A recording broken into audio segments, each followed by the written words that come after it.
Okay, everybody, here with Vinnie Politan from Court TV. You just did your show here live. How was it? That was great. We had some very interesting guests.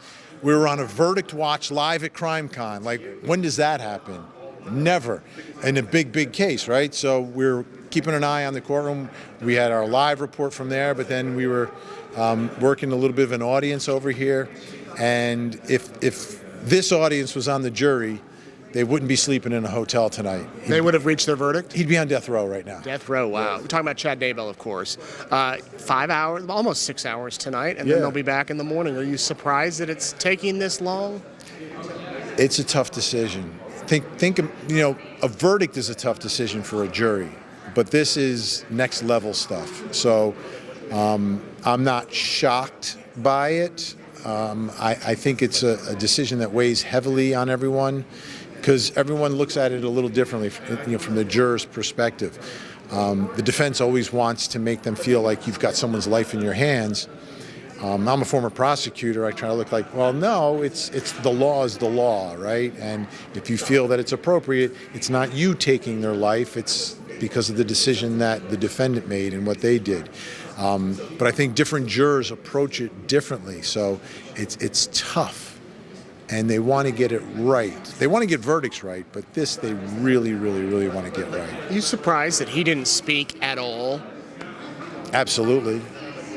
Like, isn't that who he is? Someone who convinced people to believe him and follow him and understand him? I was floored by that.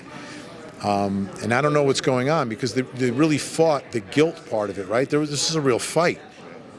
And now when it comes to life in prison or death row, and then we're going to throw in the towel, like, I was really shocked by all of that. And his kids didn't speak. No one showed up for him. No, it's like, if any moment of any case you want to humanize yourself and make some level of connection that, okay, yes, you did this, but there is more to who I am, and there's a reason for me to live. You just have to give them a reason why this person should be spared. But it's the law, and regardless of what anyone feels about the death penalty, it's the law. It's not the law in every state, but if it's the law, it's the law. So who gets it, right? Who gets it? Is this the worst of the worst?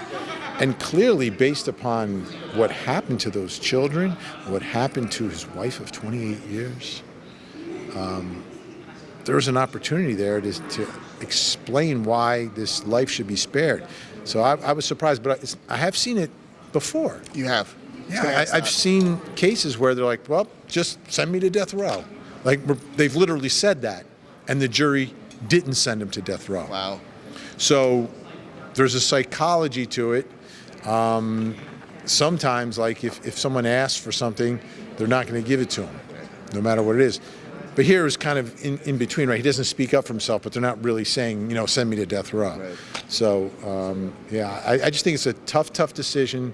But yeah, the takeaway today is that, man, you're not even going to stand up there and say what you have left to give to the world, even if it's just ministering to other inmates, helping other inmates find the God that you lost, that you found again. Think they'll be receptive to that, other inmates? They might be. I don't know the man, right? I've never met him, but I think in that context, like, I've seen it. Like, a rabbi hired a hitman to murder his wife, was helping other inmates. They're all in there for a reason. Right. So they can't be overly judgmental, right? Because they're all there for a reason. So I think there was an opportunity there, or at least to make the argument that you would want to do that as your life work. I mean, for goodness sakes, even Jodi Arias got up there and said, I'm going to make T-shirts for people. Like, there was something, and somebody spared her life. Right. So, well, we'll watch. We'll watch and see. Watch and see. Any prediction for tomorrow if it comes down? They go through the weekend. Sometimes a jury has reached a decision but wants to sleep on it.